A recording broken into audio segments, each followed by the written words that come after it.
Hello friends, आज हम अपने एमएससी केमिस्ट्री की नेक्स्ट यूनिट मोसबार स्पेक्ट्रोस्कोपी को स्टार्ट करेंगे। तो आज हम मोसबार स्पेक्ट्रोस्कोपी का इंट्रोडक्शन तथा इसके प्रिंसिपल के बारे में डिस्कस करेंगे। तो आज का लेक्चर हमारा मोसबार स्पेक्ट्रोस्कोपी के बारे में बेसिक लेक्चर रहेगा कि ये क्या है, किसके बारे में है। तो मैंने ऑलरेडी आपको यूवी एंड विजुअल स्पेक्ट्रोस्कोपी को कवर करा दिया है और उसके साथ लेक्चर को मैंने इसी चैनल पे प्लेलिस्ट बना के डाल दिया है। अगर आपको उनकी नीड है तो आप वहाँ जाके इसको देख सकते हैं। तो चलिए आज के लेक्चर को स्टार्ट करते हैं इंट्रोडक्शन से। Mossbauer spectroscopy is also known as nuclear gamma resonance spectroscopy, यानी कि जो ये अपनी मोसबार स्पेक्ट्रोस्कोपी है इसको अपन न्यूक्लियर गामा रेजोनेंस स्पेक्ट्रोस्कोपी के नाम से भी जाना जाता है, क्योंकि in this method nuclear absorb a gamma ray and undergoes a transition, यानी कि जो अपना नाभिक होता है वो इसके गामा रे को अवशोषित करके ट्रांजिशन दिखाता है। तो इस प्रकार अपन को इसको नाभिक गामा रेजोनेंस स्पेक्ट्रोस्कोपी के नाम से भी जाना जाता है।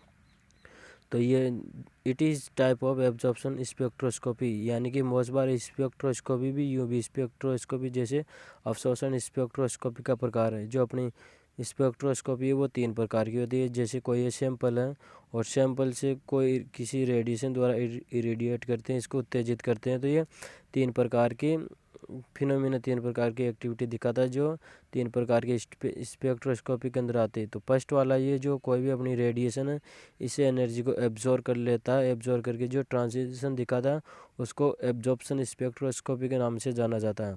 और सेकंड है जो ये रेडिएशन आती है उसकी एनर्जी को कुछ एब्जॉर्ब करके किसी को रिफ्लेक्ट कर देता है। तो जो रिफ्लेक्ट होने वाली एनर्जी उससे जो ट्रांजिशन दिखाता है सैंपल द्वारा वो इमिशन स्पेक्ट्रोस्कोपी के नाम से जाना जाता है।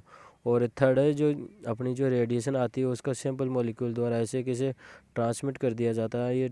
तो ट्रांसमिट करने के कारण जो अपने स्पेक्ट्रोस्कोपी प्राप्त होती है इसे ट्रांसमिशन स्पेक्ट्रोस्कोपी कहते हैं। तो इस प्रकार स्पेक्ट्रोस्कोपी की 3 ब्रांच या 3 टाइप में इसको डिवाइड किया गया है। तो अपनी ये जो मोसबार स्पेक्ट्रोस्कोपी है वो अवशोषण स्पेक्ट्रोस्कोपी का प्रकार है। तो चलिए स्टार्ट करते हैं इसको नेक्स्ट आगे। It give idea about chemical structure, magnetic property and time dependent property of material, यानी कि जो ये अपनी स्पेक्ट्रोस्कोपी है किसी पदार्थ की रासायनिक संरचना के बारे में बताती है कि उसकी रासायनिक संरचना कैसी है, कितने बॉन्ड है, किस प्रकार से कहाँ जुड़े होते हैं, कितने डिग्री पे, और उसके चुंबकीय गुण जैसे वो अनुचुंबकीय या प्रतिचुंबकीय है, इन सभी के बारे में ये डिस्कस करती है। और इसका टाइम डिपेंड प्रॉपर्टी, यानी कि वह जो मॉलिक्यूल है एक्साइटेड स्टेट में कितने टाइम तक वेरी करता है, वहाँ कितना रुकता है, ये सभी अपन मोसबार स्पेक्ट्रोस्कोपी के अंदर डिस्कस करेंगे। तो इसको हम पुनः कोबाल्ट के एग्जांपल द्वारा थोड़ा डिस्कस कर लेते हैं कि ये अपना जो ये कोबाल्ट है ये जिसका परमाणु क्रमांक 27 है और इसका एटॉमिक मास 57 होता है। इसके अंदर जो कोबाल्ट परमाणु इसमें रेडियो एक्टिव डीके पाए जाने का गुण पाए जाते हैं। रेडियो एक्टिव डीके होने के कारण इलेक्ट्रॉन का द्वारा इसका कैप्चर कर लिया जाता है और एक इलेक्ट्रॉन कम होने के कारण इसका जो इससे पहले आने वाला जो एलिमेंट है उसका सक्रिय नाभिक प्राप्त होता है। यानी कि कोबाल्ट से पहले अपन को फेरस मिलता है और फेरस का परमाणु क्रमांक 26 है और इसका एटॉमिक मास 57 है और ये अपनी उत्तेजित अवस्था के अंदर मिलता है इसका इलेक्ट्रॉन कैप्चर के द्वारा। और ये जो उत्तेजित नाभिक है फेरस का, ये अपनी उत्तेजित अवस्था से मूल अवस्था यानी कि ग्राउंड अवस्था के अंदर लौटता है तो कुछ एनर्जी को ये रिलीज करता है। और वो एनर्जी किस फॉर्म में होती है, वो एनर्जी गामा रे के फॉर्म में होती है। और जो गामा रे है वो गामा रे को अपना जो सैंपल न्यूक्लिया है वो ऑब्जर्व कर लेता है और ट्रांजिशन दिखाता है। तो ये फिनोमिना अपन को मोसबार स्पेक्ट्रोस्कोपी के नाम से जाना जाता है। तो मोसबार स्पेक्ट्रोस्कोपी में यहाँ जो फिनोमिना जो घटना होती है उसी का अध्ययन करते हैं। तो चलिए आज हम इसका प्रिंसिपल देखते हैं कि इसका क्या प्रिंसिपल है।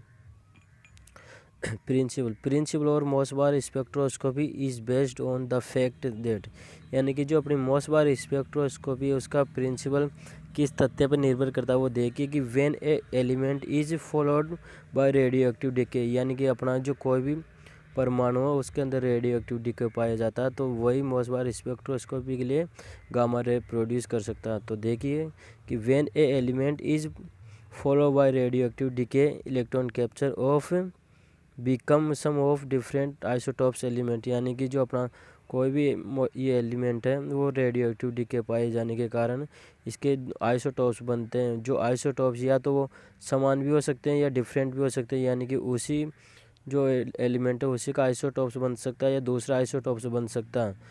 तो जो आइसोटॉप्स बनते हैं वो सबसे पहले अपनी एक्साइटेड अवस्था यानी कि उत्तेजित अवस्था में होते हैं। तो देखिए, the isotopes nuclei is follow initially in excited state, यानी कि जो आइसोटॉप्स हैं वो प्रारंभ के अंदर इनिशियल अवस्था के अंदर उत्तेजित अवस्था के अंदर होते हैं।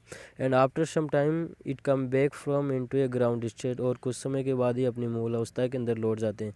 क्योंकि जो उत्तेजित अवस्था होती है वो काफ़ी आहिस्ता यानी कि अनस्टेबल अवस्था होती है। यहाँ पे जो अपना नाभिक का न्यूक्लियाई वो ज़्यादा देर तक रुक नहीं सकता, क्योंकि ऊर्जा अधिक होने के कारण अस्थायी होता और ये अपनी मूल अवस्था के अंदर लौटता। और ये मूल अवस्था के अंदर लौटते वक्त कुछ एनर्जी का लॉस करता है, और वो एनर्जी किस फॉर्म में होती है? गामा रे के, यानी कि by the emission of gamma ray, और गामा रे का उत्सर्जन करता है। तो जो गामा रे है ना, and then the sample nuclei absorb the gamma ray, और जो वो उत्तेजित अवस्था से जो अपना नाभिक है वो ग्राउंड अवस्था में लौटता है, और जो एनर्जी का लॉस करता है वो गामा रे के फॉर्म में होती है, और उसी गामा रे को अपना जो सैंपल होता है उसके द्वारा एब्जॉर्ब कर लिया जाता है। और ये सारा फिनोमिना मोसबार स्पेक्ट्रोस्कोपी के अंदर आता है।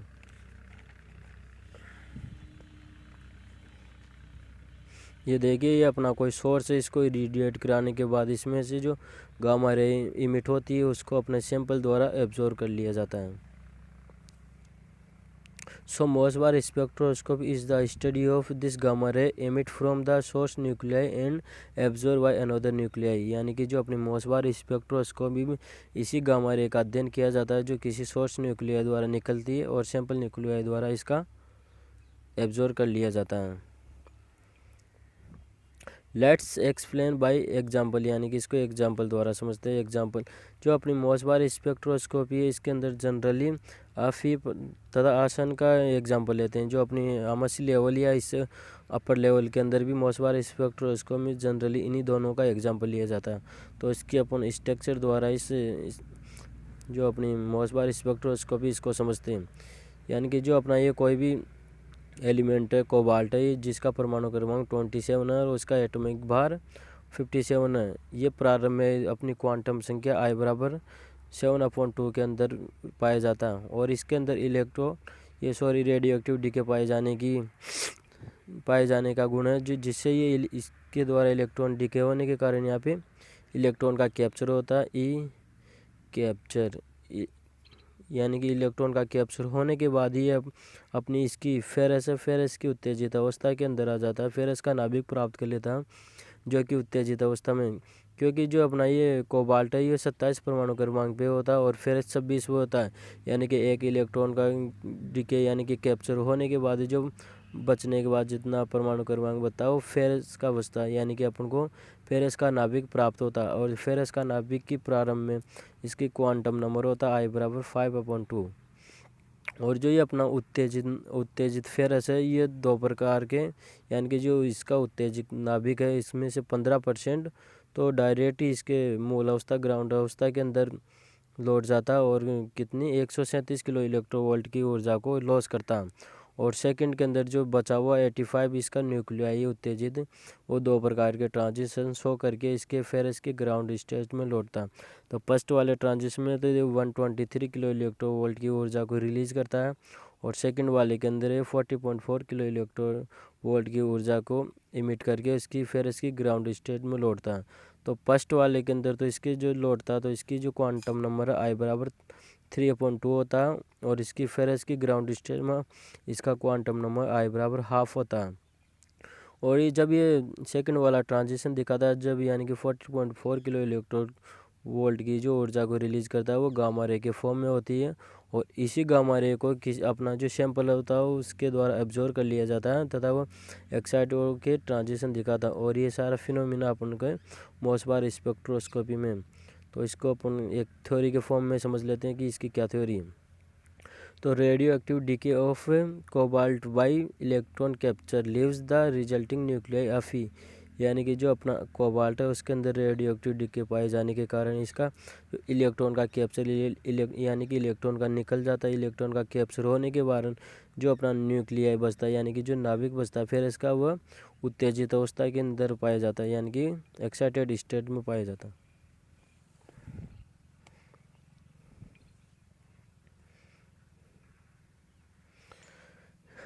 with are initially found in excited state with quantum number I बराबर 5/2। यानी कि जो अपना वो फेरस का न्यूक्लियाई बचता है वो शुरुआत में कौन सी अवस्था में पाया जाता है, एक्साइटेड स्टेट यानी कि उत्तेजित अवस्था में, और उसका क्वांटम नंबर कितना होता है, उसका क्वांटम नंबर होता है I बराबर 5/2।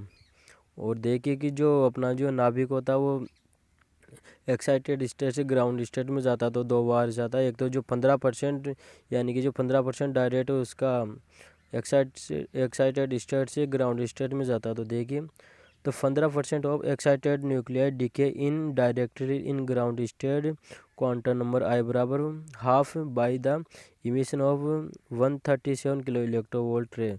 यानी कि जो अपना नाभिक है उसका जो 15% डायरेक्ट एक्साइटेड स्टेट से ग्राउंड स्टेट के अंदर जाता तो कितने 137 किलो इलेक्ट्रॉन वोल्ट की ऊर्जा को रिलीज करके उसकी मूल अवस्था के अंदर लौटता। और जो and the remaining 85 of excited nuclei is decay in two transition. तो first by emission of 123 kilo electrovolt ray and another is 40.4 kilo electrovolt ray respectively। यानी कि जो अपना बचा हुआ सक्रिय नाभिक का 85 भाग है ना, वो 2 प्रकार के ट्रांजिशन दिखाए कि मूल अवस्था में लौटता। तो फर्स्ट वाले के अंदर तो फर्स्ट वाला ट्रांजिशन होता है उसमें तो 123 किलो इलेक्ट्रोवोल्ट की ऊर्जा को रे को इमिट करता है, और सेकंड वाले के अंदर ये 40.4 किलो इलेक्ट्रोवोल्ट की जो ऊर्जा होती है उसको इमिट करता है। The 40.4 kilo electrovolt proton is emitted in magnetic dipole transition from quantum number I बराबर 3/2 to ground state I बराबर हाफ by lifetime 142 10.7 सेकेंड। यानी कि जो अपना सेकंड वाला ट्रांजिशन होता है जिसके अंदर 40.4 किलो इलेक्ट्रोवोल्ट की ऊर्जा को ट्रांजिशन इमिट किया जाता है, उसके अंदर जो उसकी जो क्वांटम नंबर है 3/2 से हाफ के अंदर जाने के अंदर जितना समय लगता है वो 1 से 10 सेकंड का समय लेता है, और इसी के अंदर ये गामा रे का इमिट करता है। तो this gamma ray is then absorb by sample nuclei. और जो इस मॉलिक्यूल द्वारा इसको जो ग्राउंड स्टेट के अंदर जो रे निकलती गामा रे उसी को अपने सैंपल न्यूक्लियाई द्वारा एब्जॉर्ब कर लिया जाता है। और the gamma ray show Mossbauer spectroscopy, और यही गामा रे अपने मोसबार स्पेक्ट्रोस्कोपी को दर्शाती है। तो ये अपनी इस प्रकार मोसबार स्पेक्ट्रोस्कोपी यहाँ कंप्लीट होती है। बट अब इसको मोसबार स्पेक्ट्रोस्कोपी नाम किस लिए दिया वो देखिए। But the problem is then the absorption is not happen. यानी कि प्रॉब्लम तब आती है कि जब ये अवशोषण नहीं होता। But this problem remove by mister Mossbauer, so this is called a Mossbauer spectroscopy. जो अपना जो किसी मॉलिक्यूल द्वारा गामा रे निकलती है उसको सैंपल न्यूक्लियाई द्वारा अब्जॉर्ब नहीं किया जा सकता। लेकिन जो सैंपल न्यूक्लियाई द्वारा अब्जॉर्ब नहीं किया जाता वह 2 प्रकार के कारण से नहीं किया जाता। तो उसमें 2 प्रकार के इफेक्ट लगते हैं। फर्स्ट वाला लगता है रिकॉल इफेक्ट, और दूसरा लगता है डॉपलर इफेक्ट। और इन दोनों इफेक्टों को जो अपने साइंटिस्ट मोसबार इसने सॉर्ट आउट किया था। तो इस जो पूरी स्पेक्ट्रोस्कोपी है इसको मोसबार स्पेक्ट्रोस्कोपी के नाम से जाना जाता है। तो इसके जो ये अपनी मोसबार स्पेक्ट्रोस्कोपी के अंदर जो दो प्रकार की वेरिएशन बाधा आती है उनको रिकॉल इफेक्ट या डॉपलर इफेक्ट है, जिसको अपन अपने नेक्स्ट लेक्चर के अंदर कवर करेंगे कि ये क्या क्या इफेक्ट है, किस प्रकार बाधा डालते हैं। तो ये भी नेक्स्ट वाला लेक्चर भी बिल्कुल सिंपल सा है, तो आप इसको नेक्स्ट ज़रूर देखना। तो तब तक के लिए धन्यवाद।